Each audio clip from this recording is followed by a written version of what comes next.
Yan mga kabisyo, ready to go na unit ni Sir Jeff and Lynn, fish dealer mga kabisyo. Airpot ni Boss Kong ng Tilapia Express. Ito yung unit nila, pinasok sa tarima natin, pinahimas yung dapat himasin. Pina-stainless na yung backboard. Bisagra, pina-stainless na rin mga kabisyo. Naka 3-liner bumper, naka 3-liner side grill na yan, pinaayos na lang din. Yung clearance slide, dinagdagan natin, lagyan ng corona para dagdag accessories do sa unit.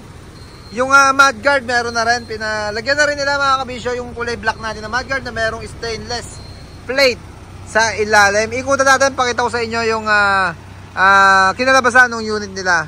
Ito na yung rear post nila ngayon, nagdagdag tayo mga kabisyo, stainless na rin. Lock siding na spring type.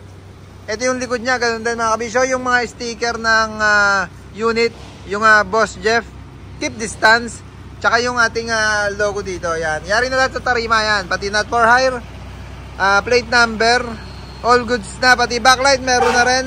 Taillight pinalitan na ng bago. Nilagyan ng grills protection mga kabisyo.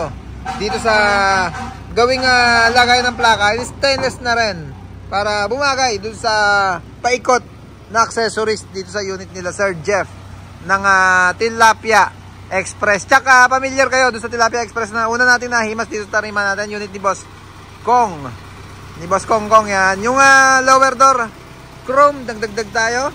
Wheel protector, lower step, bumper, stainless na yung ginamit natin dyan para kahit prone lagi sila sa tubig, sa basa, hindi siya magkakalawang. Dahil nabanggit ko nga, stainless yung ginamit natin. At aluminum, checkered plate yung nasa ibabaw niya.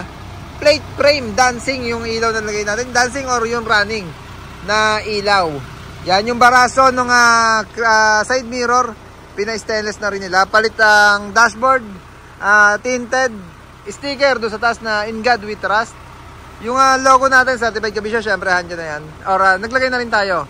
Lagi naman, pagka pa-pull out na yung mga nahimas nating unit sa tarima natin. Yung weather strip niya, pang N-Series. Door handle ng N-Series.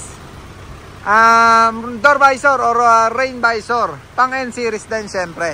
Matting, all goods na mga matting yan. Matting at yung seat cover. Ayan, naka-plastic pa yun sa may driver side. Kaya, okay na. At pa-exit na sila para ibiyahe na. Bukas yata, ibiyahe na to. Tatakbo na. Yung unit nila, Boss Jeff, ng Tilapia Express. Yan, shoutout sa inyo, Boss Kong. Kanina nandito sila ni airpot niya, ni Boss Jeff. At iniwan na lang sa kanilang hinete para iuwi na yung unit. Yan, yung clearance line mga kabisyo, 2, 4, 6, 6 na yung nilagay natin. Basuri?